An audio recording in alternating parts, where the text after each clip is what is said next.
All right, thank you so much for joining us today, everybody. This is ExtremeHealthRadio.com, episode number 5. The date today is September 5th, 2012, and I just wanted to thank you again for joining us. If you would like, please like us on Facebook and follow us on Twitter if you can. That would be really appreciated on our end. And today's show is with Philip McCluskey, who's the a raw food expert, and he is the owner of philipmccluskey.com. And I just wanted to let you know really quickly before we get started that all of our shows are going to be transcribed about a week after they're done, which means if you are doing any research about something in particular that a guest may have said, like aspirin, or whether or not you should take aspirin every day, something like that, you could always type that word in and see what any one of our guests has said. So our site's going to become somewhat of an online encyclopedia, which is really cool. So just want to let you know about that. And as well, our everything that the guest mentions, whether it's their website or if it's a book that they mention, anything like that is going to be in the show notes. So if you're out, doing a jog or doing a run or something like that, and the guest mentions something that you want to write down, don't worry about it. We listen to all the shows afterwards, and we take notes and put them all on the show notes page. So that can be found at extremehealthradio.com/5. And also, if you would like to send a question in to me or to a guest, just email it to justin@extremehealthradio.com. Or you could call our voicemail line, which is 949-391-7363, and we will play your question on the air. And I just want to let you know that this show is brought to you by Mountain Rose Herbs. This, in my opinion, is one of the best places to buy bulk organic herbs online at really good prices. My wife and I buy all of our herbs there in bulk, so it's a really good place. Anytime you buy from there, just go to extremehealthradio.com/mountain, and that will help give us a little commission and continue our work as well. And before I introduce today's guest, I would like to talk a little bit about our upcoming schedule. We've got this week Marjorie Wildcraft, who is a person who teaches people how to turn their backyards into organic edible food forests, which is really awesome. And we've also got Marcus Rothkranz, who's just really a powerhouse in the raw food movement. He's coming up. And we've got Danny Roddy, who's a researcher on things like hormones and adrenal fatigue and stress and how that all affects the body. We've got Susan Schenk, who's a raw food author. We've also got coming up Andrea Cox, who is a fitness leader and a nutritionist and author as well. And we've also got Lucas Rockwood, who is a yoga guy, so he'll be talking to us about yoga and exercise. We've also got Dr. Bruce Shelton coming up this month, and he is a homeopathic physician out in Arizona doing some great work healing people of all kinds of disease. He's doing really wild things like chelation and ozone therapy and all that good stuff. We've got Christopher Wark, who beat cancer naturally. He's got a great website called chrisbeatcancer.com. We've got Barry Carter, Magda Havas, talking about Ormus and EMF radiation and all kinds of good stuff like that. So with that said, check our show schedule page to learn more about who's our upcoming guests. And I wanted to talk, I'm really excited about today's guest, Philip McCluskey. I've known about Philip for years, and I've been following his blog. And he used to have a blog called lovingraw.com, and now it's philipmccluskey.com. And I'll just read a couple little snippets of his bio. He's a sought-after motivational speaker, author, raw food expert, and he inspires and educates thousands of people worldwide about the raw food lifestyle. He himself lost, I think, over 215 pounds naturally. From what I remember, he was a few days away from having gastric bypass surgery and decided to go 100% raw overnight, which is awesome. And something crazy. I couldn't have done that, let me tell you. And he is, he's tried over 30 diets before that too. So if you're looking to lose weight, he is the guy to listen to. And he's been on the CBS show The Doctors, as well as he's worked with the late Jack LaLanne before he passed away. And he's a regular speaker at festivals all around the nation, and he motivates people to clean up their diet and lifestyle. And he's just got a really great thing going on. And he he's the author of 5 books, and I think the most recent one is called the Get Juicy program, and there'll be a link to that on this show, the show page as well. And let's see, I think recently he just got married, so that'll be exciting to talk about. And I think that's about it. Philip, thanks for joining us today. Appreciate that. Thanks so much for having me on the show, Justin. Appreciate it. Yeah, you said you were calling in from Connecticut. Calling from Connecticut, yeah, around the East Coast here. Tucked away in the woods, surrounded by trees. It's beautiful. I love it here, actually. I was born in Connecticut, so... I'm not in the same town, but it still has a bit of a hometown feel for me. Nice. And you were out, I think I remember you were out in California for a while, out in my neck of the woods. Yeah, I was about 2 hours south of LA, I believe about 2 hours with traffic in a place called Murrieta, south of Temecula. And got to enjoy it out there. It was really beautiful and amazing weather. And a bit of a different scenery, of course, with the ocean versus the versus as much as the woods that I'm surrounded by here, but beautiful all the same. Right. We drive by there, my wife and I. We go get our spring water out at the Lake Hemet Spring. Oh, yeah, okay. Yeah, have you been out there? I haven't been to that one. A friend told me about it, and I hadn't gotten out there at the time, but next time I'm back in the area, have a few friends out that way, I'll definitely go by and check it out. Nice. Yeah. Do you, just to get a little tip for people that are in this area, do you have any tips on where to get good water besides that Lake Hemet Spring? Nothing that I remember. I always reference back to, and I'm sure you've been on this site before as well, findaspring.com. A friend of mine, Daniel, came up with a while back, and there's even a few around me here in Connecticut, and I just kind of get used to going to the same one over and over and over that I don't do too much exploring anymore, because it's just really convenient and it's close by and the water is amazing. And I get kind of picky when it comes to water too. When I find a nice source, I like to stay with it. And even sometimes if I'm visiting other people's springs, I'll be like, that was all right, but not like my water back home. A little bit of water envy, I guess. Yeah, right. I hear you. Do you have any tips on? I know for us, we have my wife and I go out and get. I think we have 5 or 6 6.5 gallon glass containers, and we try to keep them as cold as possible. What do you do with your containers to keep them cold once you get them, if it's not, wintertime? Sure. So I have about 4 or 5 5-gallon glass containers, and I keep them in a lower basement area of the house, so they stay pretty cold there year round as is. And then the one that I'm using, I'll bring up into our living room space, and then I actually have a blanket that's wrapped around it. It's kind of, we joke around, it's like my water coat. And then I have a plastic pump that comes out the top. So all I do is, when you want a glass, you just walk by, pump it a couple times, it shoots the water in your glass. It's the perfect solution. But ideally, keeping it in glass and keeping it cold is key.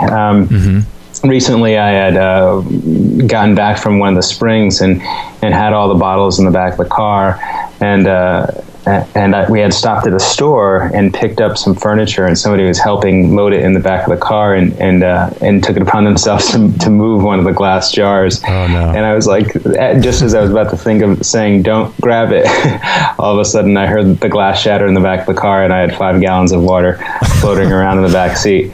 But it's some of the joys of having glass, and it's really I just love the taste, and I know sometimes they have those plastic containers that they sell at the stores, and they're becoming more popular now, and you can kind of refill them at the store.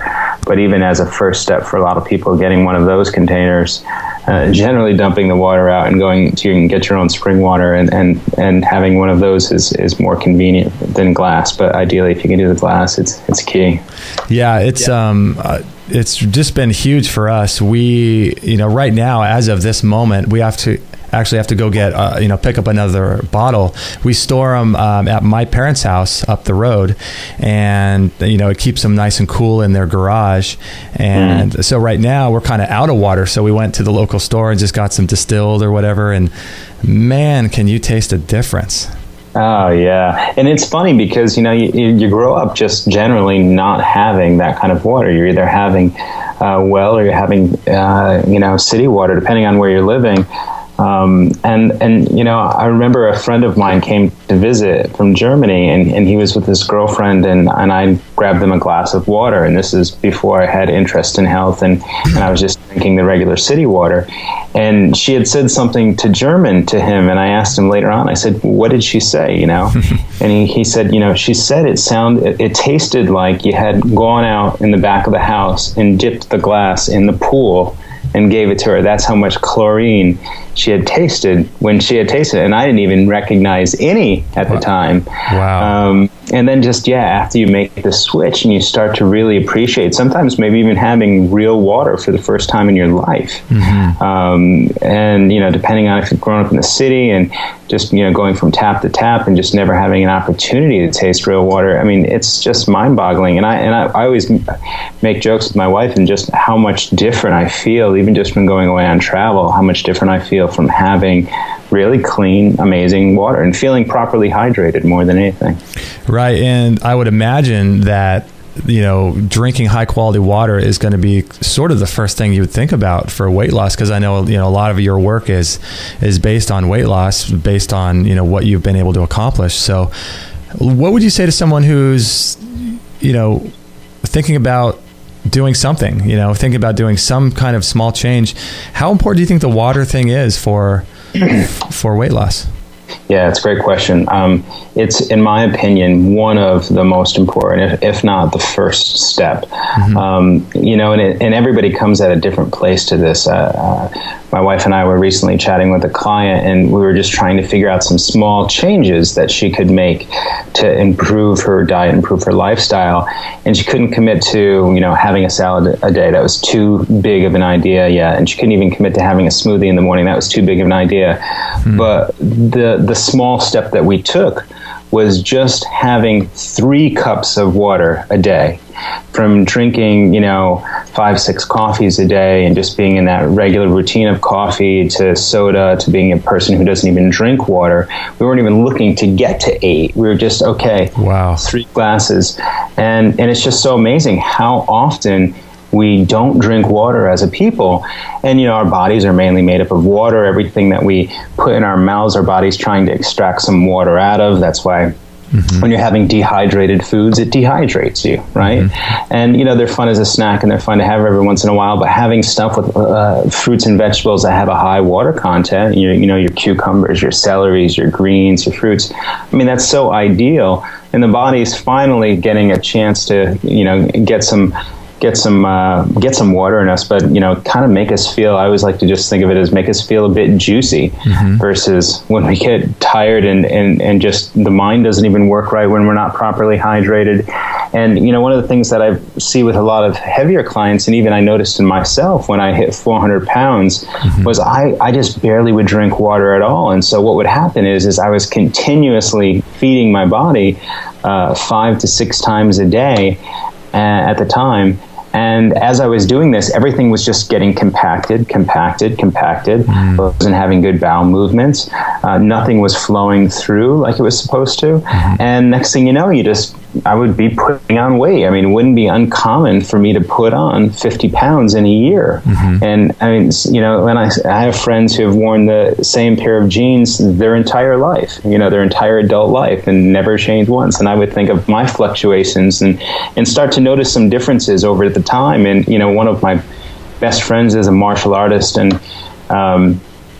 I never see him without a gallon of water in his hand, and when it's empty, he fills it back up again, and he's just continuously going at the water. And he's got the rippling abs, and the well-defined body.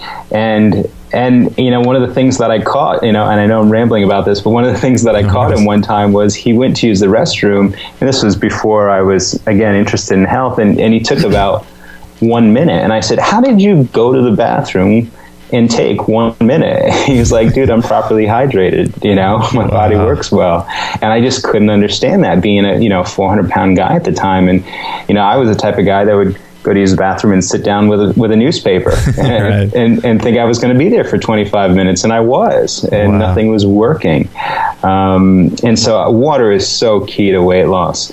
If somebody just ups the amount of water and starts to play around with carrying a gallon bottle of water around with you, carrying a half a gallon bottle of water around with you throughout the day, and filling it up a couple times, and just trying to change that one thing, you'll automatically notice a drop in the weight. And if you're a rather large person or in the morbidly obese category, you can notice a fairly big drop in the weight over the course of a couple months just by adding water. And sometimes I've seen people lose as much as 30 pounds just by making a switch of adding water in the diet and really just flushing things out properly. Wow. So you work with people, you have clients. Can people contact you through your website and things like that?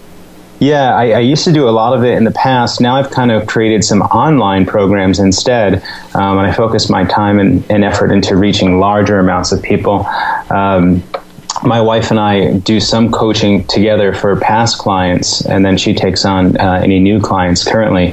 But what I've done is my two passions, one which is, of course, weight loss, and then the second, which is juicing, which I love so much, I've created into online programs and communities so people can kind of do it themselves at home, kind of like having me in their living room, so to speak. And that's where I've been focusing my attention now.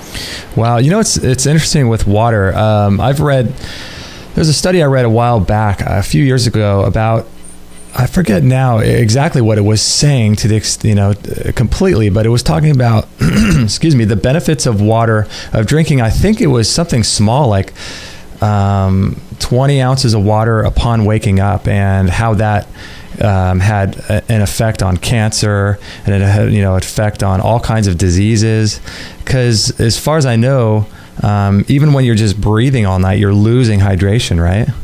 Absolutely, yeah. And I mean, that's the first thing I have to have that water in the morning now. Once it becomes a routine and you get used to it, oh my God, I don't even feel a little bit foggy if I don't have that water. And then I usually follow that up with juice after the water's done, and that gives me my boost for the morning. It's hard for me when I have my water.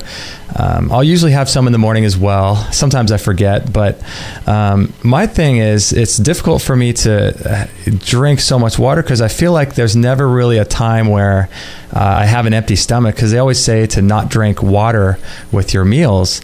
And, right. I'll try to drink water before my meals, but if I have a little snack or something like a raw granola bar or something like that, and I'm really, really thirsty, sometimes I'll just down a ton of water, and I know it's possibly not great for hydrochloric acid and things like that, but do you struggle with that as well? Or do you have that same kind of thing? Yeah, I've actually never fully got on the no water while you're eating thing. I mean, I've gone through my phases of being kind of trying to be strict with myself, but it's never really worked out, I'd have to say. I like a little sip of something. There's times where I'll drastically limit it, like instead of having a full portion of whatever liquid I have in front of me, I might have 10% of it. During a meal, and then I'll have the rest. Generally, it's either before or after. Most often, it's after. But ideally, it would be to have it before, get yourself really hydrated, then have your meal. But I haven't found that I've been able to get in the groove. And there's tons of friends that I see do that all the time. But it just hasn't come natural to me. I still feel like I want a little something, and I'm always curious. Does that mean in that moment I'm a little bit dehydrated? Does that mean I haven't really topped up my fluids? And I'm not sure, but I always pay attention to that, and I always see who grabs a cup whenever they're going to eat, and to see how and what their kind of pattern is. But yeah, I think I'm in the same boat as you, Justin. No, I hear you. So when we come back, I wanted to ask you a couple questions about some of the emotional issues with what you went through, and healing and losing weight, and some of the emotional things, attachments that you may have had to let go of, because I know you do a lot of YouTube videos about that, just regarding, such a huge shift in your diet. So we'll come back and we'll talk to Philip more about some of those issues. Hey there. Thanks for listening. I really appreciate it. Hopefully you're getting a lot of value from this show. I know I am. I just wanted to take a brief moment and talk about a program that I really strongly stand behind. It's called the Get Juicy program by Philip McCluskey. And I've been following Philip's work for many years, and he lost over 200 pounds on a raw food diet. So if you're interested in doing a cleanse, this could be the cleanse that you want to look at. It's a 10-day juicing cleanse, specifically designed to help you lose weight, help you gain more energy, help flush out toxins, and the whole cleanse is delivered via video through his website, and you can check that out at extremehealthradio.com/juicy. And if you purchase through us, we'll make a commission, and that will help us run the show here. But I only promote products I really believe in, and this is something that I really believe in. He is someone that you want to listen to, because a lot of people talk about cleansing and detoxification, but Philip's done it. He's lost over 200 pounds and completely changed his life. So this is definitely something that you want to look at before you do something drastic about your weight loss or things like that. It's completely safe, and he walks you through every single day, all 10 days, what to make and how to do it. And it comes with tons of free ebooks that he throws in as bonuses. And I think there's a forum in there too. I have access to it, actually. I should do a review of that and show you what that looks like, and I will probably soon. But anyway, you can check it out at extremehealthradio.com/juicy if you want to learn more about that, if you're interested in doing a cleanse and all of that stuff. So, and also, if you would like to visit our store, we've got all kinds of really great products in there. Everything from products for your dog and products for your children, how to raise healthy babies during pregnancy and after pregnancy, the Longevity Now conference. We've got tons of really high quality products, so check out our store if you'd like to support us. And if you want to make a donation, that would be really appreciated over here. Lots of people donate, and you can do so monthly for as little as $1 or just a one-time gift, and man, that would really help keep the engine running here. So but if you make purchases on Amazon, feel free to go to extremehealthradio.com/Amazon, and you can make your purchase, and we'll get a little commission too, and that will help keep everything running too. So we really appreciate that. And if you want to just follow us on Facebook, if you don't want to do any of that, you just want to keep it free and just enjoy the show, follow us on Facebook and click like as many times as you can, and send the link to your friends, and use Twitter and all that kind of stuff. So we'd really appreciate if you did that. That would help us continue providing hopefully really good quality information that you could really benefit from. So thank you so much for listening, and with that said, let's get back to this interview. All right, today we have Philip McCluskey on our show. Really excited to have him on, and you can find out more about him at philipmccluskey.com, and also his Facebook page and Twitter account and YouTube account and all that good stuff. I've got a link even to his newsletter, so you can sign up to his newsletter. All of that is linked to on extremehealthradio.com/5, and you can find all of his information on the show page and in the show notes there. So before the break, Philip, we were talking about some of the emotional issues that a lot of people face trying to lose weight, and weight loss can be a very emotional thing, right? Yeah, I found that literally probably 95% of the people that I've come across, whether they've dealt with any kind of obesity or not, have some sort of emotional attachment to food, whether it's just a trigger in a memory from childhood, whether it's, part of your custom and, what you've always done. And for myself, I was from an Italian family, so we had big get-togethers, lots of people, lots of fun, lots of laughing going on, lots of eating across from a big long table with a bunch of people. So whenever I would think about certain foods, like pasta, for example, right, spaghetti, whenever I would think about that, I would always kind of associate that, or had a trigger that was created that would always relate that to the feeling of love and being accepted and that fun banter across the table that I used to have with my family.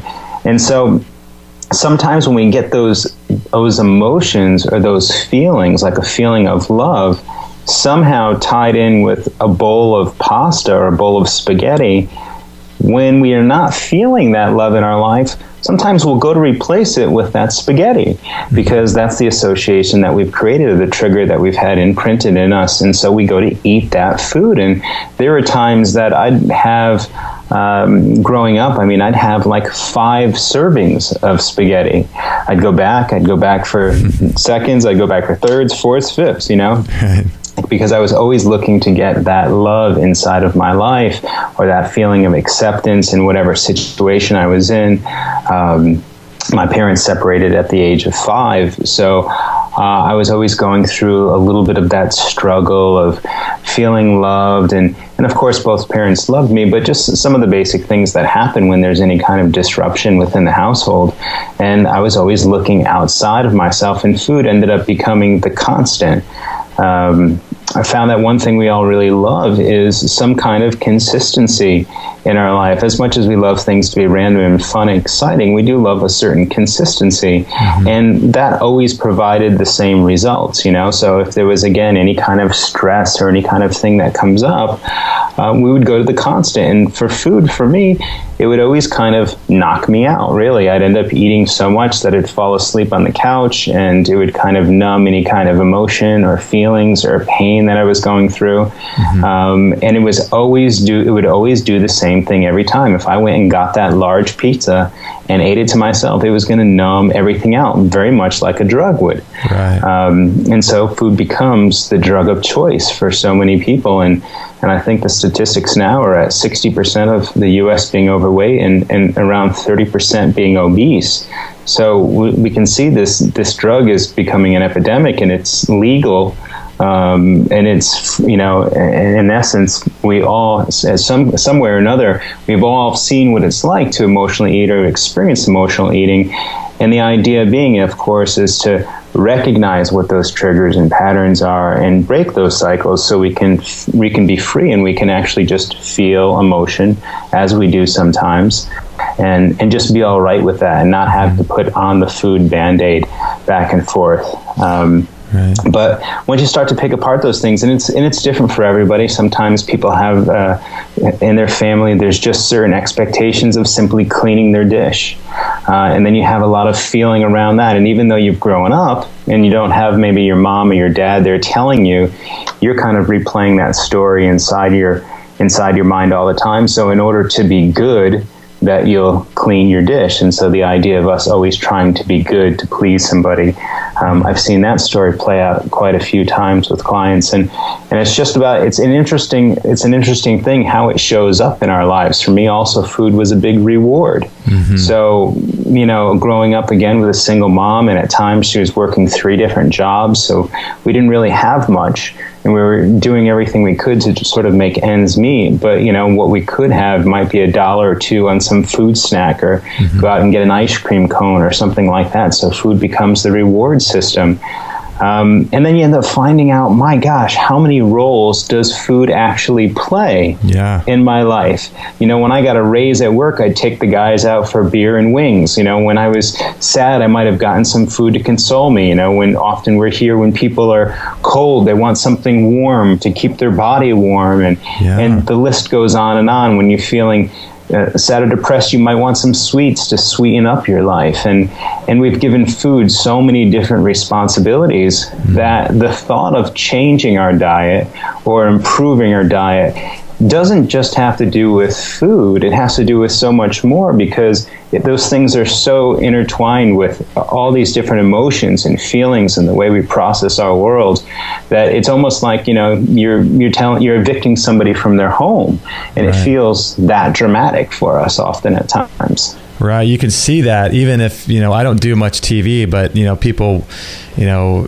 tell me about the Biggest Loser and these kinds of things where, I mean, there people are just crying all over the place, and it's a huge deal. I think that the food and the emotion that goes into addictions and things like that, it's just, I think it's more than we probably even know. But I wanted to ask you about, on your journey, did you have, you tried 30 different diets or so, and, going into the raw food diet, at least going into it, because at that point you didn't have any experiential knowledge of it because you hadn't done it yet, and you had gone raw, 100% raw overnight. So going into the raw food diet, did you have any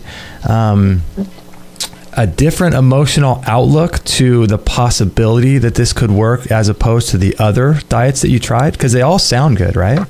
Yeah.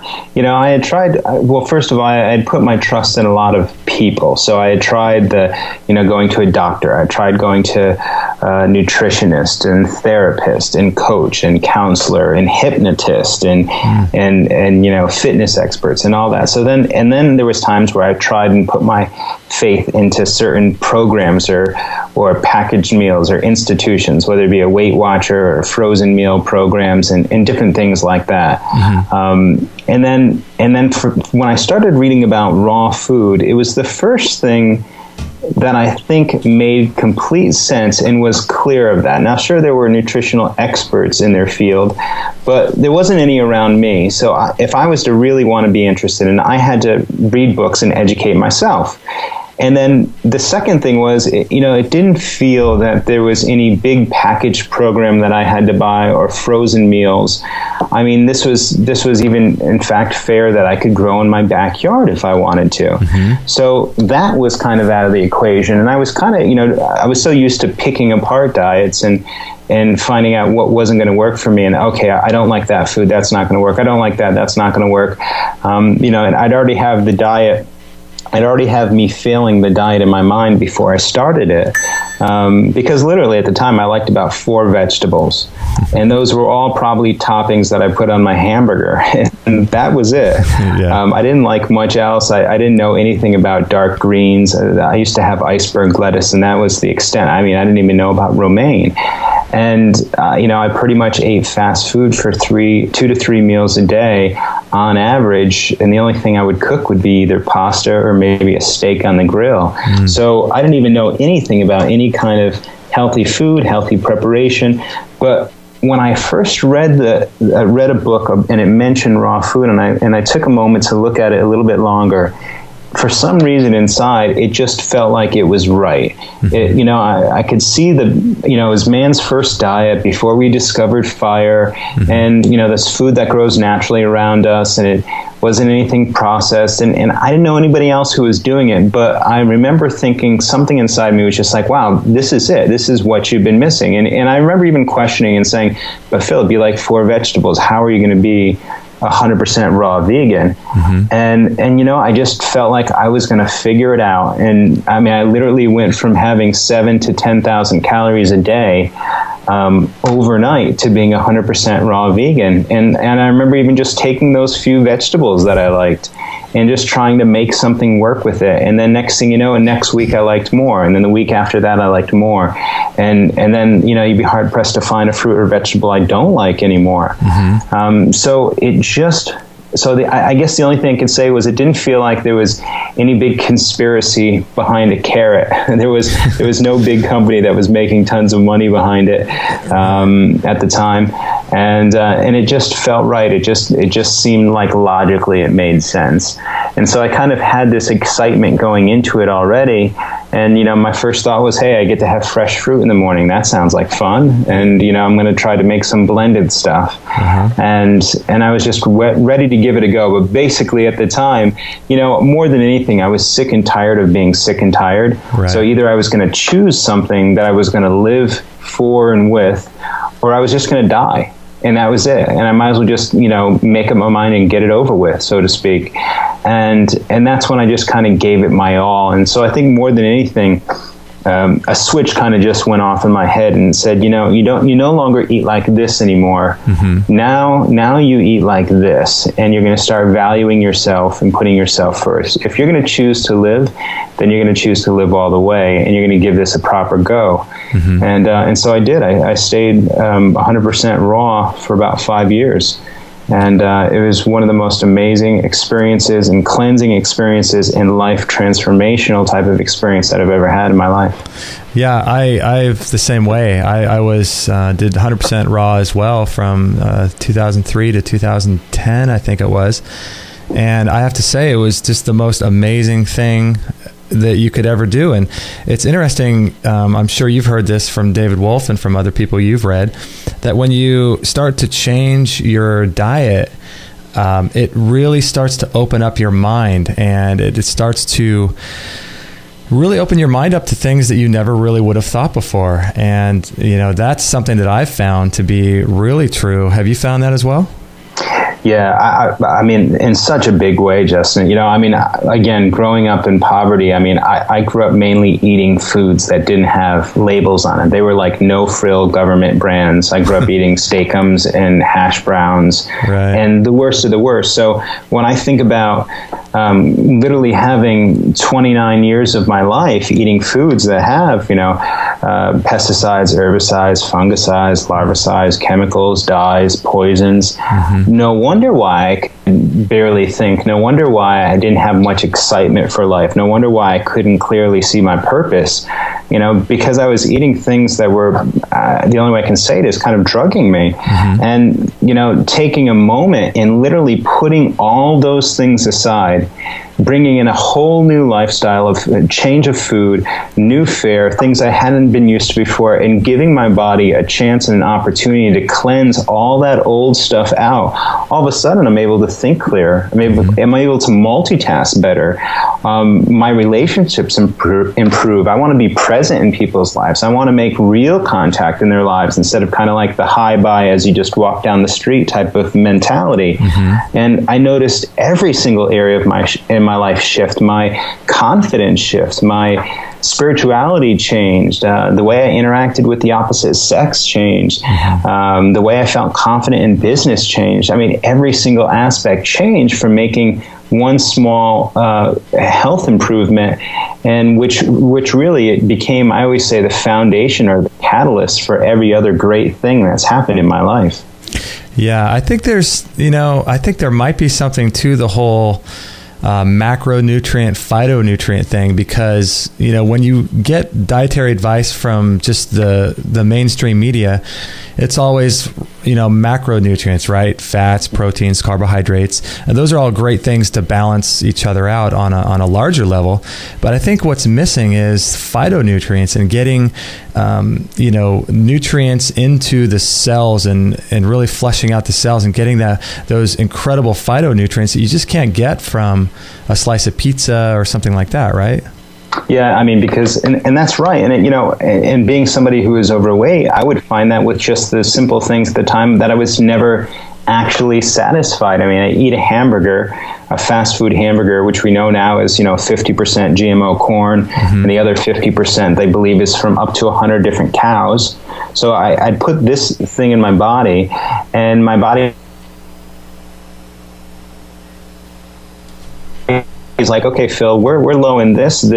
We need these vitamins, and we're not sure what you just gave us. It's got calories in it. We're going to process it, I guess, and we're going to, see if you break it down, and if not, it's probably just going to get stuck along the way. But my body's like, I don't know what you gave us, but we're still waiting for you to top up this vitamin, this thing, and so it would send me that hunger signal again. And next thing you know, an hour later, I'm hungry again, and I could go and eat another burger or a double cheeseburger or whatever that happened to be, or a Whopper, and then I'd be hungry again in the next hour, and it never got an opportunity to really get what it actually was crying out for. So it just kept sending me all those hunger signals, and I'd eat these empty calories and just continue to put on weight.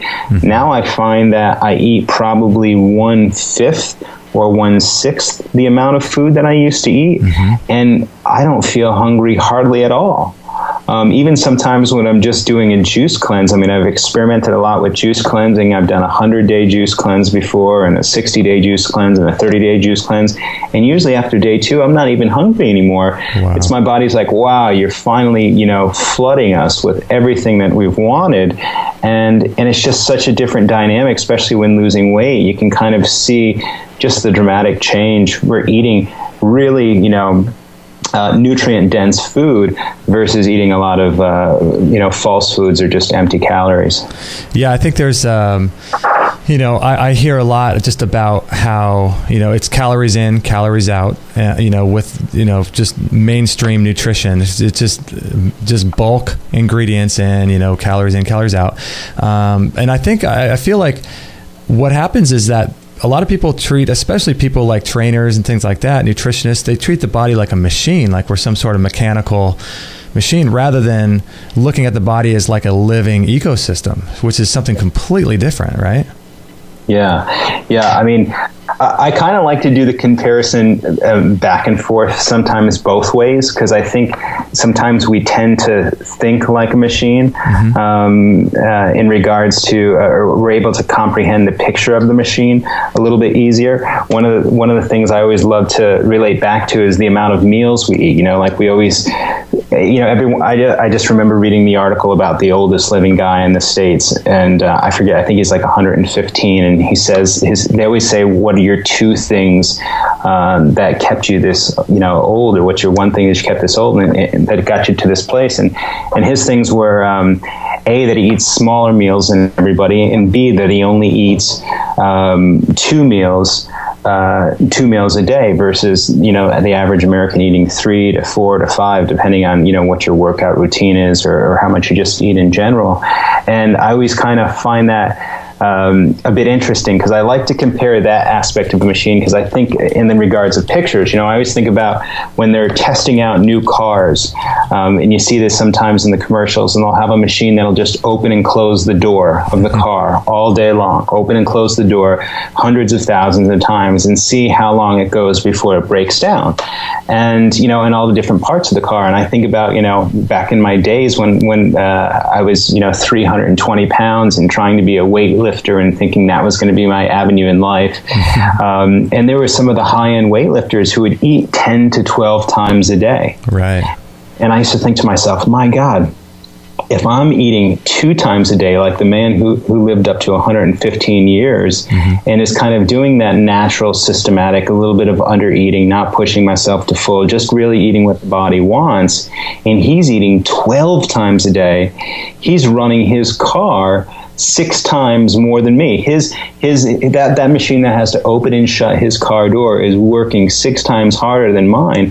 And I think, well, who's going to live longer? Whose car is going to wear out a bit faster? Wow. And so I kind of like to play with the analogies like that. But overall, yeah, I totally agree. Yeah, that's an interesting way of looking at it, because if you do play with that analogy, like a lot of people like to do with the machine, you're just wearing your machine out. The more you eat, the less you live, kind of a thing. And when we come back, I want to talk to you a little bit about some of the things you've been able to do with your business and starting basically a brand new life around what you've been able to accomplish. And I would like to talk to you about some of your products a little more in detail, and maybe some of the things you have planned in the future and things like that. So stay with us, and we'll talk about all of those things, and we'll be right back. Hey everybody, thank you so much for listening, and I hope you're enjoying the show, and we really love providing this kind of content for you, so thank you again for listening. I just wanted to talk briefly in case you might be interested in a product that I really like.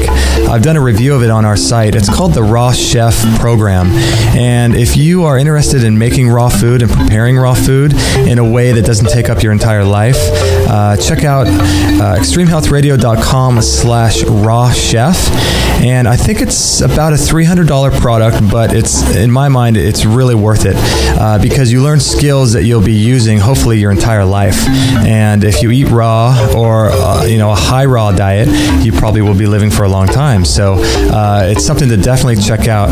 It's got all kinds of really high quality video. It's got gosh, I don't even know how much video it's got on there, but it's got tons and tons of videos. I actually do a review of it on our site, so if you want to see the back end members area, you can check that out. But it's got transcripts, and he teaches you how to make ice cream, cheeses, raw cheeses. He teaches you how to make breads, all kinds of stuff, wraps and pastas, and it's just really amazing the things that he can do. And I really strongly suggest you check it out, because I think you'll really, really like it. I was actually blown away when I saw it. So again, you can check that out. If you purchase through us, that will help support our work. You can check it out at extremehealthradio.com/rawchef, and I think you'll be pleasantly surprised at what you see there. But if you would like to donate, that would be really helpful to us too.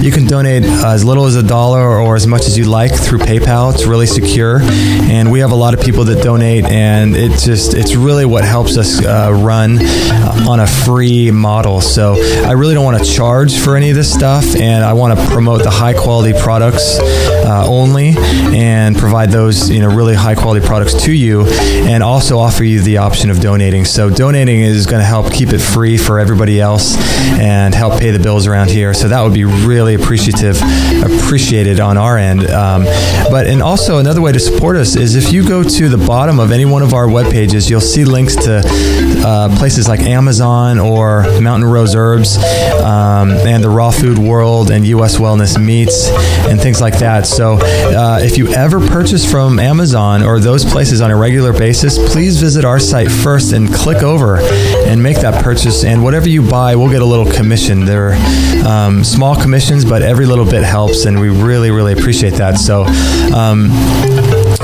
if you can't donate though, and don't want to purchase any products on Amazon or anything like that, feel free to visit our support page. There's about 17 ways you can support us, and in general, the best ways are by sending our link to your friends. You can click like on Facebook, or follow us on Facebook and Twitter, and we really, really appreciate that, because we really want to get the word out there and empower people to know that they can heal their bodies in a natural way. So thank you so much for listening and being hopefully a regular listener. And let's get back to this interview. Okay, thank you again, Philip, for joining us. I really, really appreciate this. Thanks, Justin. I wanted to talk to you really quickly about a few things, but one of the things am I correct in my understanding that you didn't do much of any exercise for the first year that you lost? How much weight did you lose the first year? And I believe you didn't do really much exercise that year, did you? Yeah, when I first started Raw, I was 400 pounds. And in the first year, I decided I wasn't going to do any exercise. I just wanted to see what the diet change would do on its own. And to be quite honest, I just wasn't really in shape to do any exercise. It kind of sounds funny to say it that way, but just even walking up one flight of stairs to get in the house, I'd already be sweating and winded. So I just wanted to see what the diet change would do. And so the first year, I literally just changed what I was putting in my mouth. And just from that alone, I lost 100 pounds. Now, granted, if somebody had, upped that with a little bit of exercise, it would have been a lot more, I'm sure. But just kind of, that was the pace that I was looking to go at. Then the second year, after I got down to 300, I started feeling more mobile, I guess I can say.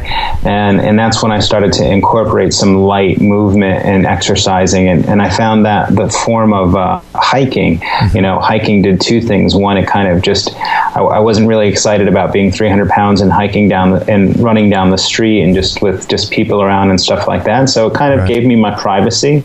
And two, as you're hiking through the woods on the East Coast here, you're covered by the trees, so it kind of protected me a little bit from the sun, so I wasn't sweating so much. But hiking became my form of exercise as I started in the second year. And then the second year, after just, again, staying with the raw food lifestyle, doing a little bit of the cardio exercise, and then doing a 100-day juice cleanse during that second year, I had lost another 100 pounds. So I literally went from 400 to 200 in 2 years, and pretty much cut my weight right in half.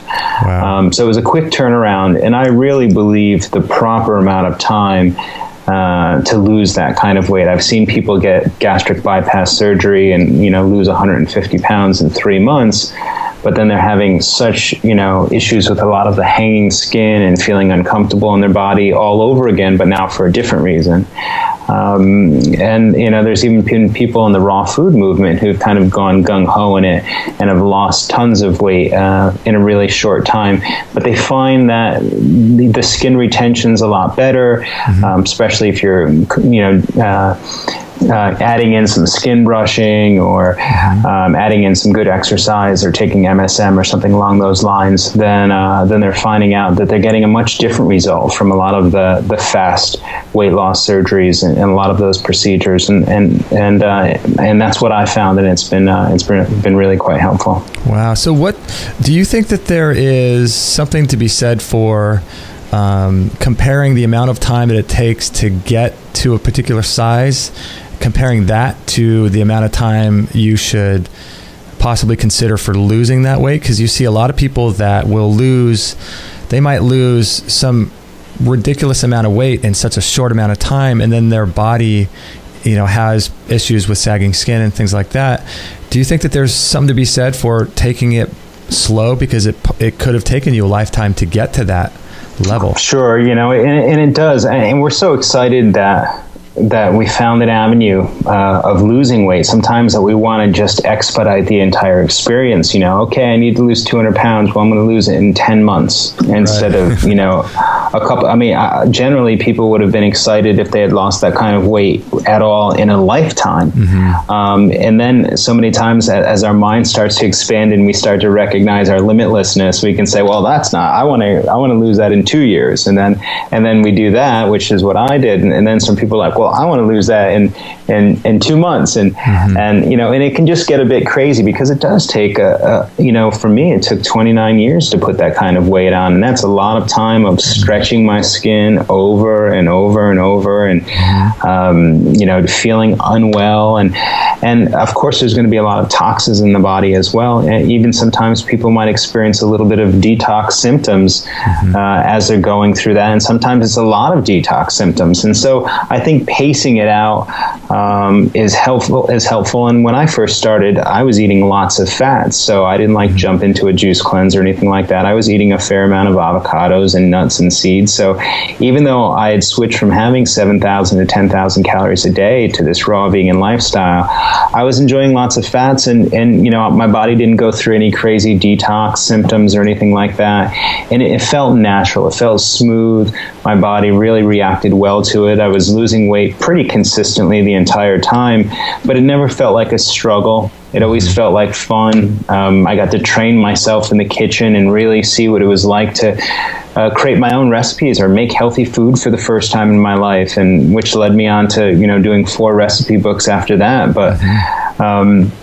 But I do believe it takes a certain amount of time, because it did take a certain amount of time to come off, and it's going to be a shock to the system.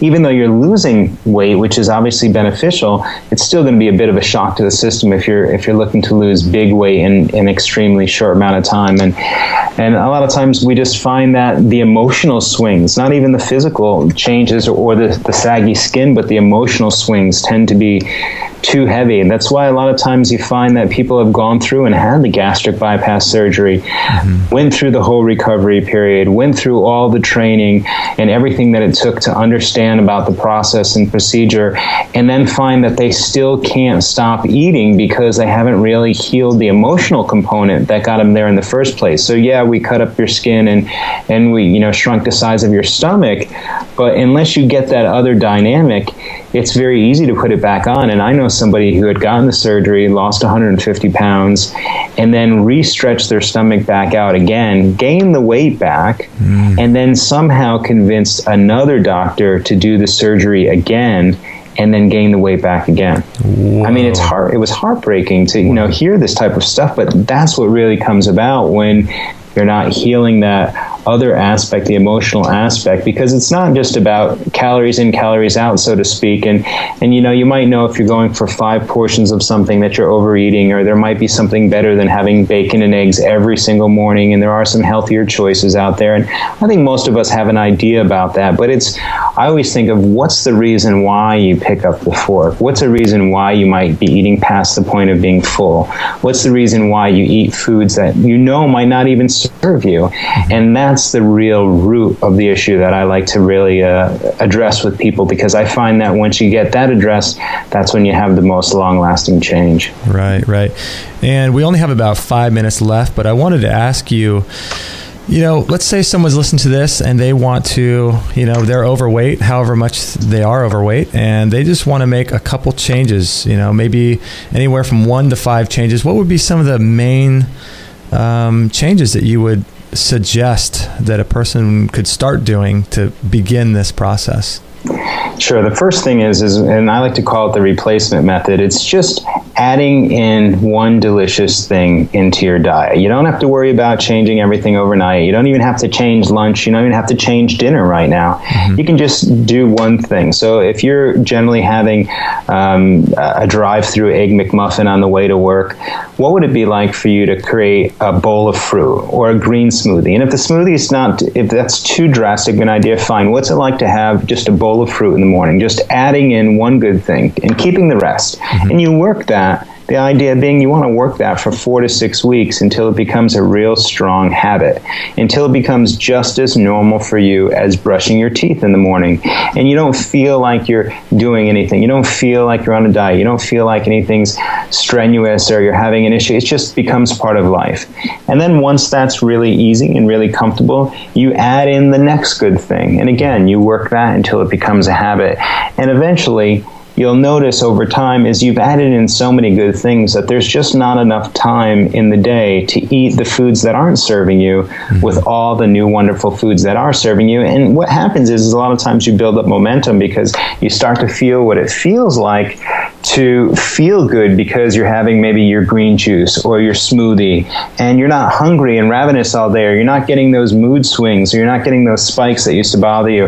And so a lot of times what will happen is people will get excited and pick up the pace even more so. And now it's not like I'm being pressured to add things into my diet because I'm on a quote unquote diet, but now it's like, wow, I'm so excited that I'm changing my life, losing my weight, my skin's become clearer, I'm able to think better, I'm able to multitask like never before, I'm more present with my family. Those type of things come up and get you excited to do it on your own. And so that's really the trigger point that I like to see in people, is when it feels like they're doing it because they have to do it, to they're enjoying this lifestyle because it's now no longer a diet, it's a lifestyle, and they embrace it and they're excited about it, and they wake up every morning excited about it, thinking about how they can enjoy their day and have the most radiant health ever. And so I always like to just encourage small, easy steps. You don't want anybody feeling like they're twisting your arm or telling you not to grab a cookie from the cookie jar. You want to make it fun, you want to make it easy, and you want to make it something that's realistic and something that you'll do and stick with it and create a lifestyle from it. Yeah, I think that's huge, actually. Looking back at my own journey, that was a lot of kind of how I introduced my raw foods to my lifestyle. I would literally, I would be walking down the street and we had a Baskin Robbins across the street from my place, and I would say, okay, I want that. I really craving that. And I would say, okay, that's cool. I could have that. That's no problem. I could have the Baskin Robbins shake that I loved, But before I do, I made it my goal to have a juice or a smoothie every day.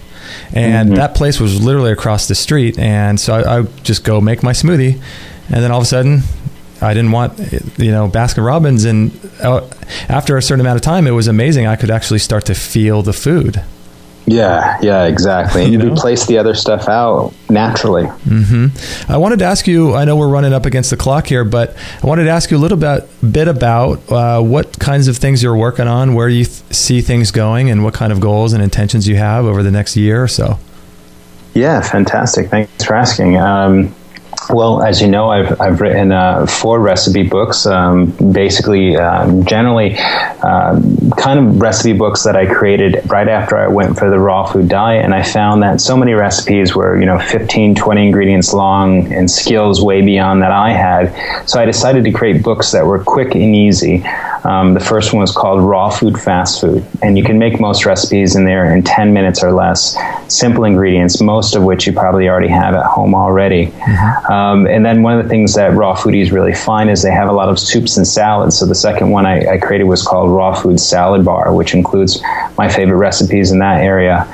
And then at the time, a lot of people were into chocolate, but found that they just weren't excited about the caffeine anymore. And so they wanted to have a bit of a change. So I created a book called Raw Food Carob Desserts, which is brought out carob, which, was more popular probably about 20 years ago and a bit of a health craze, and then kind of died out because people didn't really know how to use it. Mm-hmm. And we bring life to that and just an entire book with carob desserts. And then finally, as I got into a bit of juicing, I created Raw Food Juice Bar, which was all of my favorite juice recipes that you can use for a 3-day, 7-day, or a 30-day cleanse. And then from there, my wife and I recently just finished our program, which you had mentioned earlier, the Get Juicy Cleanse. Mm-hmm. And you can check that out at getjuicycleanse.com. That's our 10-day program that guides people through their own juice cleanse. It's complete with audio, video, community support, 100-page book, guides, recipes, everything you need. More importantly, it really gives you and empowers you to show you how you can juice at home and walks you through every step of what you'd experience during a 10-day cleanse. So we're going through it with you in the program, and we know what you're going to be feeling by day 3, and we know what's going to be coming up by day 7, and so we kind of address that to really get you through the emotional part of it, and you can come out feeling clean and detoxed and just energized and really excited about your purpose in life.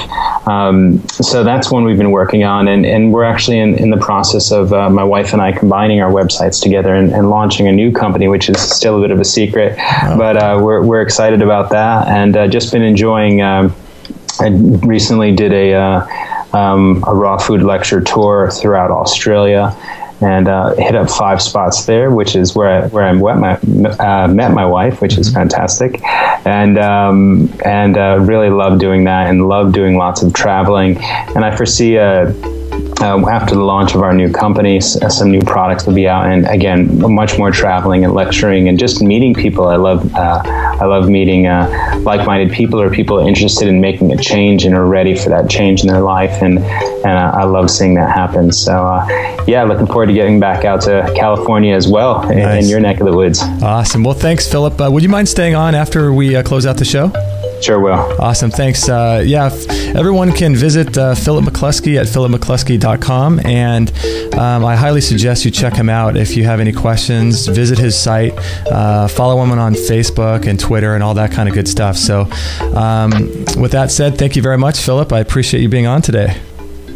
Thank you. Appreciate it. Thank you. Well, I hope you really enjoyed that interview with Philip McCluskey. He has got some really good things to say, doesn't he?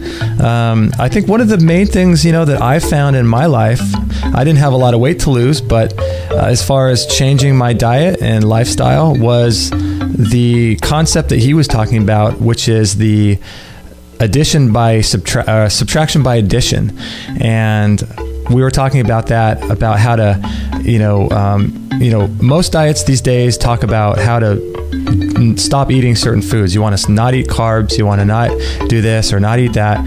And that's all great, but it's missing one component, and the component is adding things in. And when you add things in to your diet and lifestyle, it will just naturally replace the bad stuff. And I think it's really, really a key thing that I think most dietitians and people out there, nutritionists, just aren't adapting this concept. Is you can have all the junk food you want, but just make it a goal to have a salad every day, or make it a goal to have a juice, green juice every single day. And when you get used to that, that's cool. It might take a month, but when you get used to that, you can start adding a smoothie in a day. So now you're doing a juice and a smoothie, and you can still have your pizza, you can still have your pasta, your beer, you can eat all that good stuff. Well, not good stuff, but you can eat it all and just keep adding things in as you feel comfortable over time. And that is the biggest thing that makes lifelong change. So hopefully you enjoyed the interview, and if you can, like us on Facebook. Again, follow us on Twitter and tweet these posts. We really want to get the word out. So thank you so much for your support, and visit our